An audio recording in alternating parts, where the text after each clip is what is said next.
हरे कृष्ण दोस्तों। तो जैसा कि कल हमने भगवत गीता में अध्याय 8 को कंप्लीट किया था, जिसमें भगवत ज्ञान के बारे में श्री कृष्ण ने बताया। तो आज हम करेंगे अध्याय 9, परम गुण ज्ञान।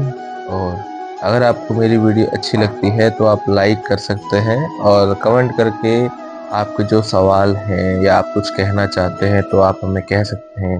अगर आप चाहते हैं कि मैं जो हिंदी अनुवाद करता हूँ इसका तात्पर्य भी बताऊँ आपको, तो आप कमेंट करके बता सकते हैं। तो चलिए शुरू करते हैं।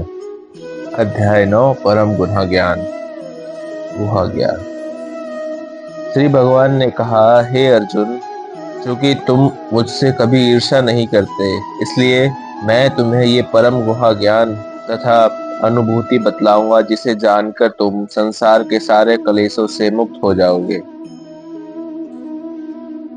यह ज्ञान सब विद्याओं का राजा है, जो समस्त रहस्यों में सर्वाधिक गोपनीय है।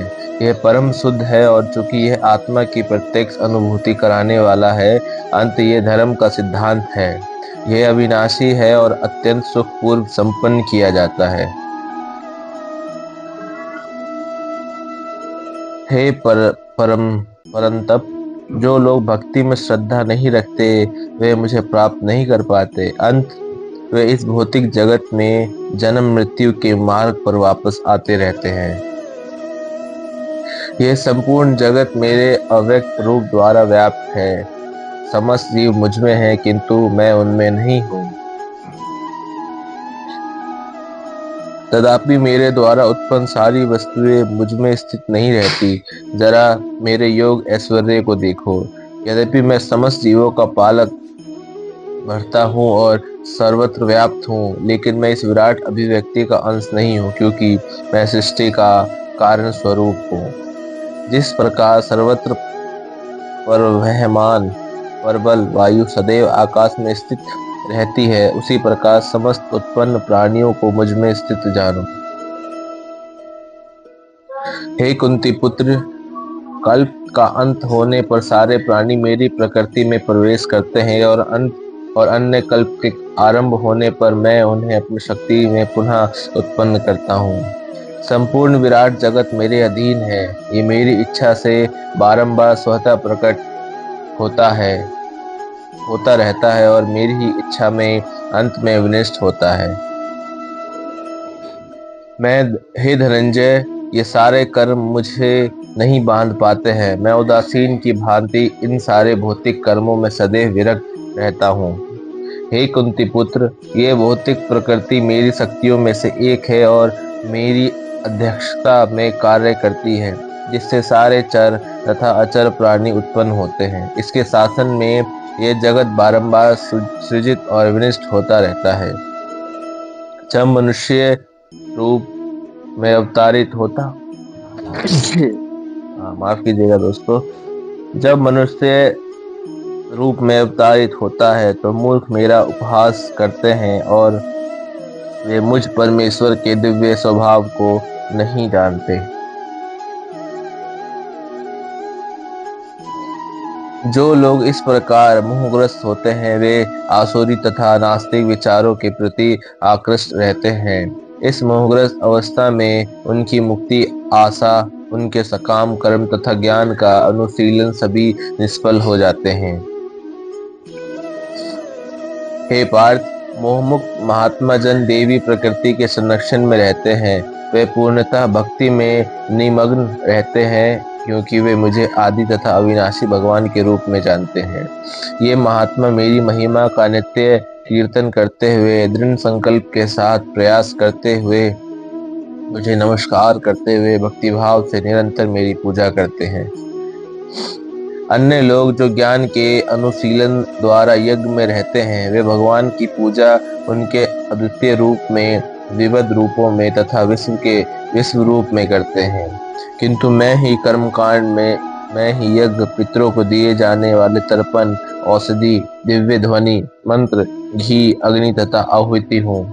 मैं इस ब्रह्मांड का पिता, माता, आश्रय तथा पितामह हूँ। मैं ज्ञेय, जानने योग्य, शुद्धिकर्ता तथा ओमकार हूँ। मैं ऋग्वेद, सामवेद तथा यजुर्वेद भी हूँ।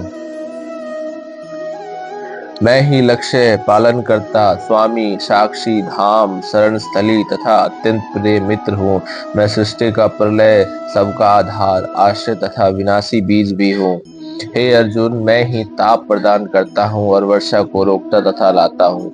मैं अमरत्व हूँ और साक्षात मृत्यु भी हूँ। आत्मा तथा पदार्थ, सत तथा असत दोनों मुझ ही में है। जो वेदों का अध्ययन करते तथा सोमरस का पान करते हैं, वे स्वर्ग प्राप्ति की गवेषणा तथा करते हुए अप्रत्यक्ष रूप में मेरी पूजा करते हैं। वे पाप कर्मों से शुद्ध होकर इंद्र के पवित्र स्वर्गिक धाम में जन्म लेते हैं, जहाँ वे देवताओं का सा आनंद भोगते हैं। इस प्रकार जब वे उपासक विस्तृत स्वर्गिक इंद्रिय सुख को भोग लेते हैं और उनके पुण्य कर्मों के फल क्षीण हो जाते हैं, तो वे इस पृथ्वीलोक में पुनः लौट आते हैं। इस प्रकार जो तीनों वेदों के मध्यांत में दृढ़ रहकर इंद्रिय सुख की गवेषणा करते हैं, उन्हें जन्म मृत्यु का चक्र ही मिल जाता है। जो लोग अनन्य भाव में मेरे दिव्य स्वरूप का ध्यान करते हुए निरंतर मेरी पूजा करते हैं, उनकी जो आवश्यकता होती है उन्हें मैं पूरा करता हूँ और जो उनके पास है उसकी रक्षा करता हूँ। हे कुंती पुत्र, जो लोग अन्य देवताओं के भक्त हैं और उनकी श्रद्धा पूर्वक पूजा करते हैं, वास्तव में वे भी मेरी ही पूजा करते हैं, किंतु वे यह त्रुटिपूर्ण ढंग से करते हैं। मैं ही समस्त योगों का एकमात्र भोक्ता तथा स्वामी हूँ। अंत जो लोग मेरे वास्तविक दिव्य स्वभाव को नहीं पहचान पाते, वे नीचे गिर जाते हैं। जो देवताओं की पूजा करते हैं, वे देवताओं के बीच जन्म लेंगे। जो पितरों को पूजते हैं, वो पितरों के पास जाते हैं। जो भूत प्रेतों की उपासना करते हैं, वे उन्हीं के बीच जन्म लेते हैं। और जो मेरी पूजा करते हैं, वे मेरे साथ निवास करते हैं। यदि कोई प्रेम तथा भक्ति के साथ मुझे पत्र, पुष्प, फल या जल प्रदान करता है, तो मैं उसे स्वीकार करता हूँ। हे कुंती पुत्र, जो लोग कुछ करते हो या कुछ खाते हो, जो कुछ अर्पित करते हो या दान देते हो और जो भी तपस्या करते हो, उसे मुझे अर्पित करते हुए करो। इस तरह तुम कर्म के बंधन तथा इसके शुभाशुभ फलों से मुक्त हो सकोगे। इस संयोग संन्यास योग में अपने चित्त को स्थिर करके तुम मुक्त होकर मेरे पास आ सकोगे। मैं ना तो किसी से द्वेष करता हूँ, ना ही किसी के साथ पक्षपात करता हूँ। मैं सबों के लिए संभाव हूँ, किंतु जो भी भक्ति पूर्वक मेरी सेवा करता है, वह मेरा मित्र है, मुझ में स्थित रहता है और मैं भी उसका मित्र हूँ। यदि कोई जघन्य से जघन्य कर्म करता है, किंतु यदि वह भक्ति में रत रहता है, तो उसे साधु मानना चाहिए, क्योंकि वह अपने संकल्प में अड़िग रहता है।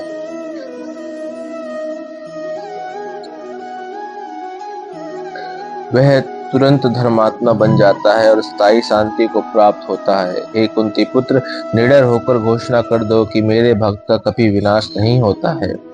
हे पार्थ, जो लोग मेरी शरण ग्रहण करते हैं, वे भले ही निम्न जन्म स्त्री, वैश्य, व्यापारी तथा शूद्र श्रमिक क्यों न हो, वे परम धाम को प्राप्त करते हैं।